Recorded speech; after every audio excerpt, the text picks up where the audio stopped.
Sir మీరు ఎవరిని ప్రేమించలేదు sir ఇండస్ట్రీలో? అంటే 19 ఏళ్ళకి వచ్చారు కదా ఇండస్ట్రీకి.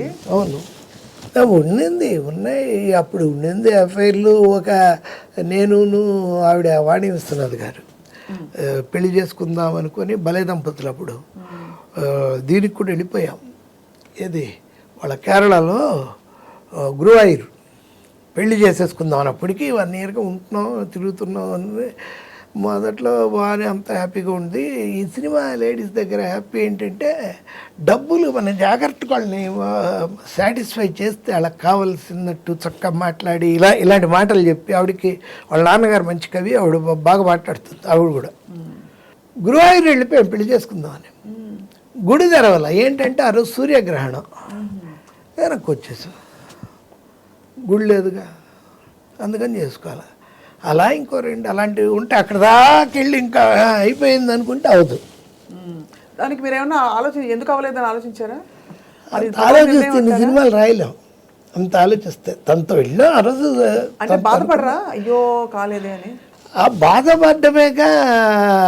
అలా మీ లోపల గుండె ఉంది, ఆ గుండెకి పచ్చిగా ఆరకుండా ఒక కత్తితో గీత పడిపోయి ఆ రక్తం కొంచెం కొంచెం కొంచెం కొంచెం కారుతూ కారుతూ కారుతూ సచ్చేవారు కారుతూ ఉండడమే బాధ. ఆ బాధే కవికి ఉండేది. ఆ బాధ వ్యధ కలిపితేనే ఆ వేదన, ఆ వేదనే నా సాధన. అబ్బబ్బబ్బబ్బబ్బబ్బా, ఎంత గొప్పగా చెప్పారు సార్. ఇప్పుడు ఎలా ఉందంటే మీరు ఇంత నిజాయితీగా పైకి చెప్పడం అన్నది చాలా మందికి ధైర్యం వస్తుంది. జీవితంలో బోల్డ్ జరుగుతుంటాయి కదా సార్, అవన్నీ యాక్సెప్ట్ చేసుకోవడానికి ఒక ధైర్యం కావాలి కదా ప్రతి వాడికి. అది మీరు భలే భలే అందంగా చెప్పారు. సో అయితే పిల్లలు ఇద్దరు సెటిల్ అయిపోయారు. పాప బీటెక్ చేసింది చెన్నైలో ఎస్ఆర్ఎంలో, ఇప్పుడు వర్క్ ఎట్ హోమ్ చేస్తోంది బెంగళూరుకి. బాబుకి మ్యారేజ్ చెయ్యాలి ఇప్పుడు. ఆ ప్రయత్నమే దీర్ఘంగా చెప్తాను. అంతకంటే నేను ఆశించలే. ఎవరితోనో చెప్పుకుంటే, ఇప్పుడు మా గురుగారు సత్యానంద గారు అమెరికా వెళ్తున్నప్పుడు మా వాడిని తీసుకెళ్ళి ఇలా వెళ్తున్నాడు అని చాలా ఆనందపడ్డారు.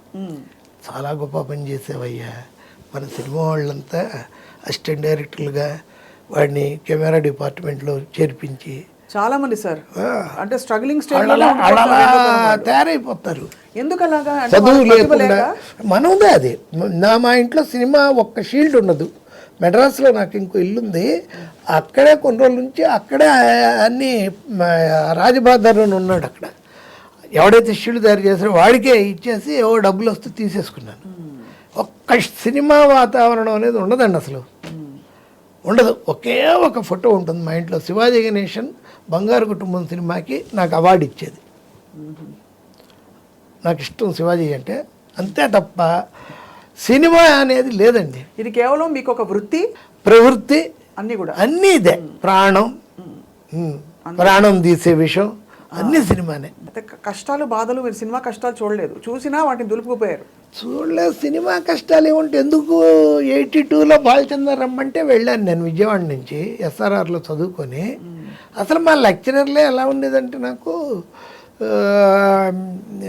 నిన్న లెసన్ చెప్తే మరుసటి రోజు ఇది ఈరోజు లెసన్ చెప్పండి, ఎకనామిక్స్ ఆప్టిమమ్ థియరీ ఏంటి మాల్తూజియన్ థియరీ చెప్పండి అని. నెక్స్ట్ నెక్స్ట్ నువ్వు వద్దులు, నువ్వు ఎలాగో సినిమాకి వెళ్తావుగా, నెక్స్ట్. లెక్చరర్లే నన్ను అడిగేవాళ్ళు కాదు. ఇది విధి రాసిన రాతే. అంతే. వాళ్ళు కాలేజీ డేస్లోనే ఇంకా అలా ఏంటి, ప్రిన్సిపాల్ రూమ్కి వెళ్తే డ్రామాలో వేసేవాడి.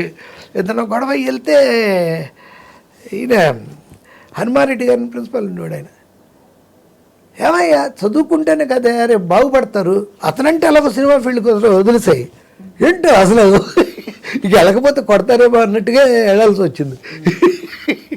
ఎందుకురా ఇంకా ఇక్కడే తిరుగుతున్నా, మెడ్రాస్ ఎక్కువ బండి అని. అదే జీవితం ఇచ్చే ప్రోత్సాహం అది. అంతే. చిన్నప్పటి నుంచి ఎప్పుడు మా వాచ్మ్యాన్ కాలేజీలో వాచ్మ్యాన్ అడిగేవాడు నన్ను, ఏదో ఒక ఇంటర్ కాంపిటీషన్స్, బయట వేసే నాటకాలు, ఎప్పుడూ రిహార్సల్స్. రూమ్ నెంబర్ 23 అని ఎస్ఆర్ఎన్సి గారు గవర్నమెంట్ కాలేజీలో విజయవాడలో. అయ్యా సంవత్సరం పొడుగుతా ఎప్పుడు రిహార్సల్స్ చేస్తూనే ఉంటారు, ఎప్పుడు చదువుకుంటారు, ఎట్టా బాగుపడతారా మీరు